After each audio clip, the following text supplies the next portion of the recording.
Welcome to another episode of the Dynamic Thriving Podcast. I am your host, Marianne Pack, author, publisher at Envision Greatness Press, and joyologist, and guiding you into all things life transformational. And in this series, we're talking to authors who said yes to being in the Keys to Joyful Living project.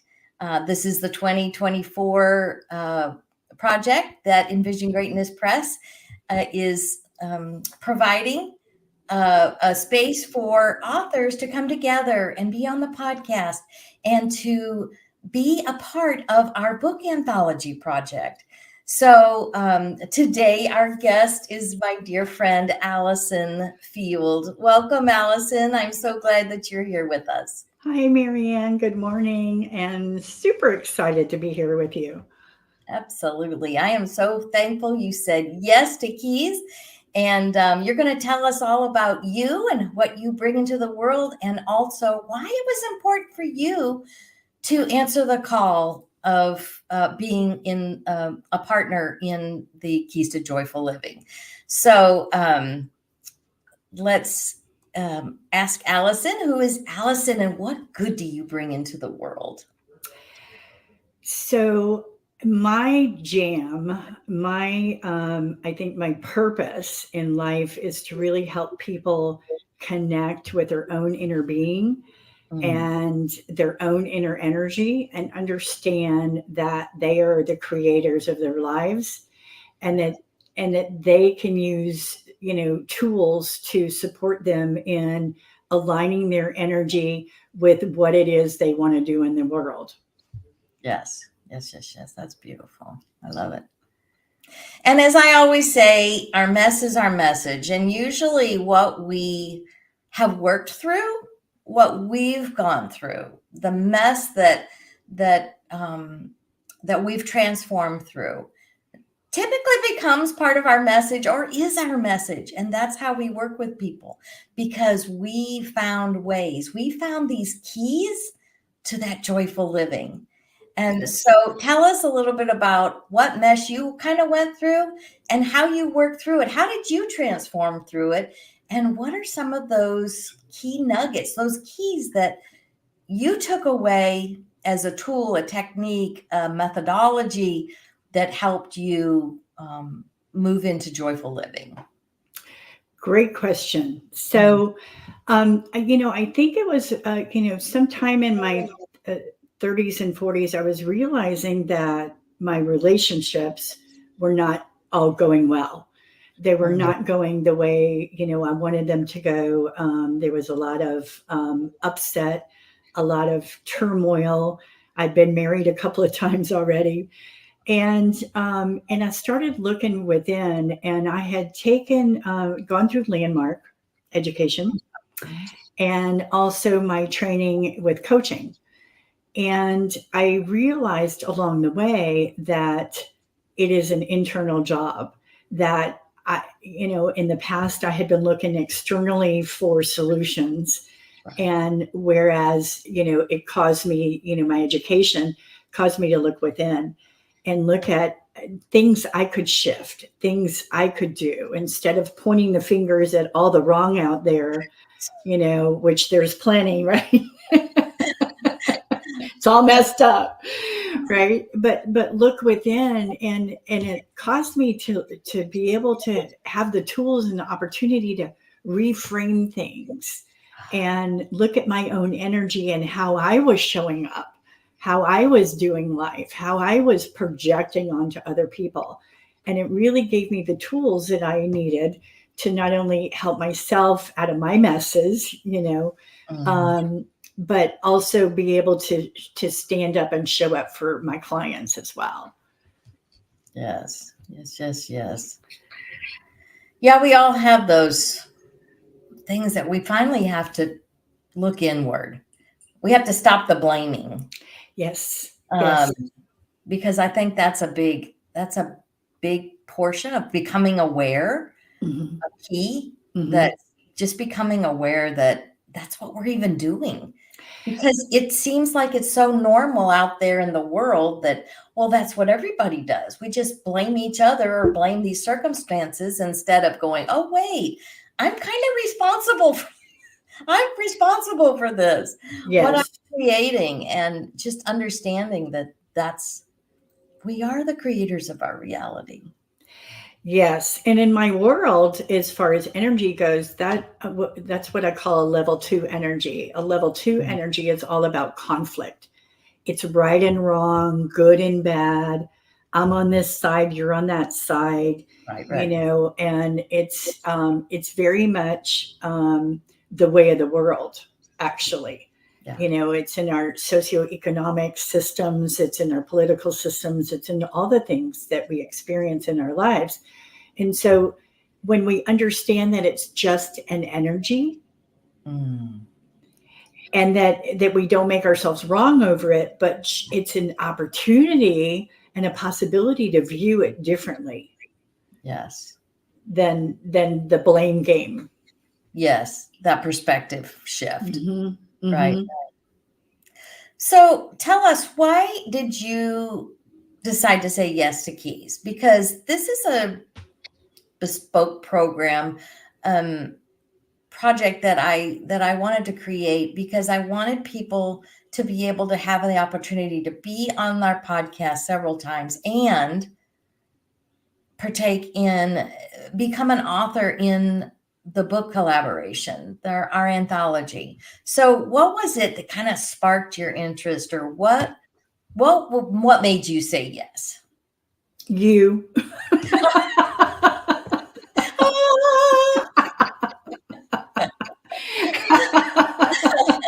Well, that's wonderful.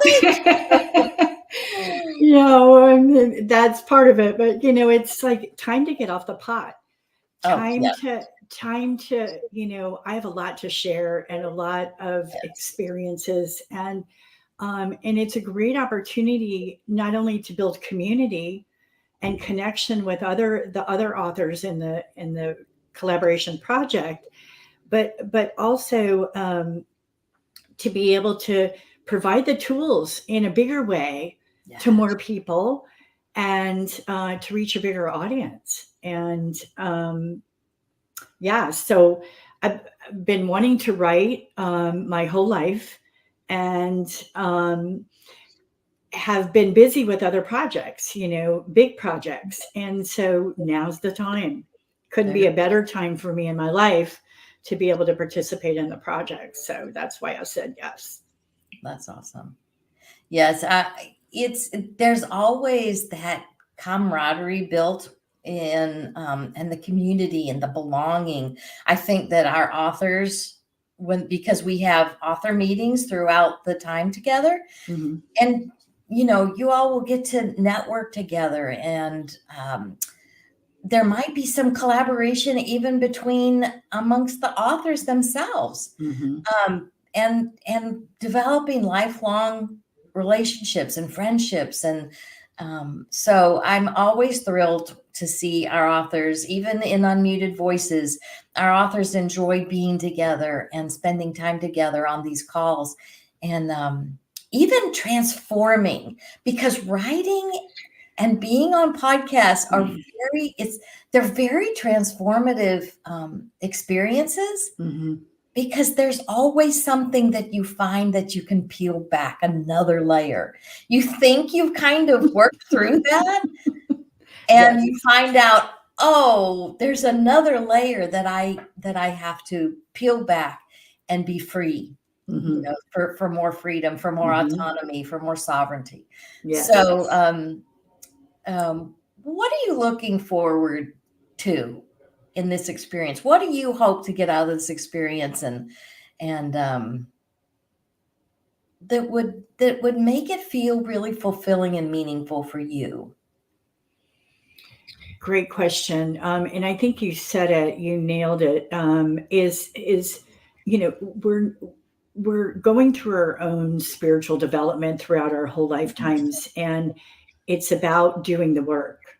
Yeah. It's about doing the work and peeling back those layers, and walking the talk. And so it's an opportunity not only to put my words on paper and my tools that I use with my clients, but also, it's transformative both inward and outward. It's really given us the opportunity to look and see, you know, what is this really, how is this really going for me? And am I walking the talk? Am I just, spouting out the words, or am I actually doing the work? And so it gives us a time to reflect on that, and the opportunity to do that. Yes, I definitely agree there. So what would you say to somebody who might be considering this? This project is, just let me tell you a little bit about this project, y'all. It's being on a guest on the podcast, the Dynamic Thriving podcast, my podcast. And we'll have the entire series of Keys to Joyful Living, where I'll be interviewing all the authors. And after the book is published, we're looking at the overall timeline will be November of 2024 when we launch the book. And then after that, we'll have author readings. So then the authors will all be reading a portion of what they've written. And it's not like a typical anthology, because we decided that instead of each author having a chapter, that we would do it more by topic, these keys by topic, and that each author would get to weigh in on every one that resonates with them, or how they work with clients, or something they can share, a life story. Mm-hmm. So these authors will be writing actually all through the entire book. So you'll get to identify, oh, Allison is talking, oh, Lori is talking, or Melissa, or whomever else we have, Elizabeth is talking. So you'll get to see them and how they weigh in on every one of these topics. And we're talking about things like alignment and manifesting and releasing resistance and what are some of the other topics we've talked about in our book? Intuition. Yes. Self-care. Yes. Self-love. Mm-hmm. Our environment, energetics of our environment, our physical environment, how all these things play a part in our joyful living. Yes. And so we're going to pull those keys out so that in every section you have a key, a nugget to hold on to, or a tool or a technique or a methodology that our authors have all used themselves and with their clients. So there'll be stories running all throughout the entire book from these dear authors. So what would you say to somebody who might be kind of on the fence thinking, oh, should I? Maybe not. I don't know. Yes. I say yes, number one. But what's really cool about the way you've designed this moving forward and the way we're going to work together is I love the different sections and the different tools and the different opportunities, and to see the different perspectives of others, and I feel like I'm going to learn as much as everyone else in the book and who reads the book, because it is all about the different perspectives. Yes. And when we can use that opportunity, to hear the different perspectives, it just makes it richer. It's more patterned. It's more meaty, and it gives us more of an opportunity to pick and choose, who we align with, who we don't. We don't have to align with everyone, but it gives us an opportunity to see different perspectives and different attitudes about the different tools that we're going to provide to everyone. So I agree. I agree, because the thing is, there's, how people offer different techniques or something. And this one for this person works really well for me, but this particular one from this person doesn't work as well, because we're all we're all perceiving it so differently. Yes. And you know how when somebody says, two people can say the same thing, essentially, but they word it differently. Yes. And one just goes, aha, that's it. That's the light bulb in the soul moment that I'm looking for. Exactly. So I want our readers to be able to look through each of your perspectives, and be able to pick and choose what works for them. Yes. Because everybody has a different way of coming out into joyful living. Exactly. There isn't one path. No. Yeah. I liken that to going into a movie theater and you see a movie and you walk out and you interview people who have attended the movie, and there's 100 people in the movie. Everyone that comes out is going to have a different perspective. Oh, yes. Right? Nobody's right or wrong. It's just a different perspective. Exactly. You know, and so that's as well as the book. So the book is going to be so juicy and full of nuggets for people, and you know, and then creating this collaborative project with the authors is just beautiful. Yes, I agree. I'm so excited to see everybody's perspective and what tools they bring out. What keys do they mention that were important to them or their clients? So I love that. So how can folks connect with you? They can connect with me at allisonfield.com. They can scroll to the contact page and shoot me an email there. And my information is available. You can connect there for an appointment as well. I'm on Facebook. I'm on Instagram, I believe. I need to do more Instagram. Well, good. Okay, everybody, head over to AllisonField.com and connect with Allison. She might just be your person. Your jams may just jam up together and have a blast. That's right. Have a party. Yeah, absolutely. So just to invite everyone, you can find information about Keys to Joyful Living on our website, envisiongreatness.com/apply. And that page has all the information about the timing of the project, what's involved in the project, what's your responsibility, what's our responsibility. There's even an option if you just still have more questions and you want to talk to me. There's an option there to schedule a call with me. It's a free call. It's just let's chat about it, see if it connects, if it resonates with your soul. And if it does, wonderful. Just hit apply and we'll take it from there and you'll be invited into our group. Also, if this resonates with you, or if you know someone who would be perfect for this project, please send them our way. Send them to envisiongreatness.com/apply and let them read over it and see if it does resonate with them. So I'm so happy that you joined me, Allison. And is there anything else that you would like to leave us with, or words of wisdom, anything to make this a glorious rest of our day? Oh, thank you, Marianne. Thank you for having me. You know, we're all at choice, and sometimes that's easy, sometimes it's not. But when we practice that and we become aware of the opportunity to choose, how are we going to choose to make it a great day? Absolutely. And the good thing is we can add that in. Yes. Yeah.